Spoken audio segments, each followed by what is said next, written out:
Жалал Абадтагы 2 райондо акимдик кызмат үчүн 26 талапкер документ тапшырды. Жалал Абад облусунда 2 акимдин ордуна ачык сынак жарыяланып, мамлекеттик кадр кызматына сынакка катышууну каалагандар документ тапшырууда. Мамлекеттик кадр кызматынын түштүк аймактык өкүлчүлүгүнүн айдеси Марлен кызы Гүлназынын айтымында 10 мартка чейин Ала Бука районунда 29 тоrodо 6 талапкер тиешелүү документтерин тапшырган.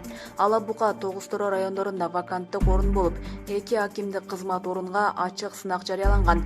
Ала Бука районунун акимдик кызматы үчүн биздин өкүлчүлүгү 13 талапкер документ тапшырган. Ошондой эле Бишкекке тапшыруу мүмкүнчүлүгү болгондуктан борборго тапшырып жаткандар бар.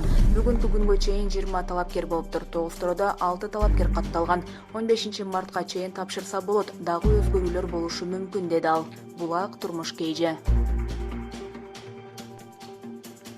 Жаңы конституция кабыл алынса, эң төмөнкү пенсия жүлөк пул 5000 сом болот. Референдумга сунушталган баш мыйзамдын 44-беренесинин 2-бөлүмүндө пенсиялар, социалдык жүлөк пул жана башка социалдык жардам мыйзамда белгиленген жашоо минимумунан кем эмес жашоо деңгээлин камсыз кылууга тийиш деп жазылган. Бул мыйзам 2023-жылдын 1-январынан тартып күчүнө кирери белгиленген.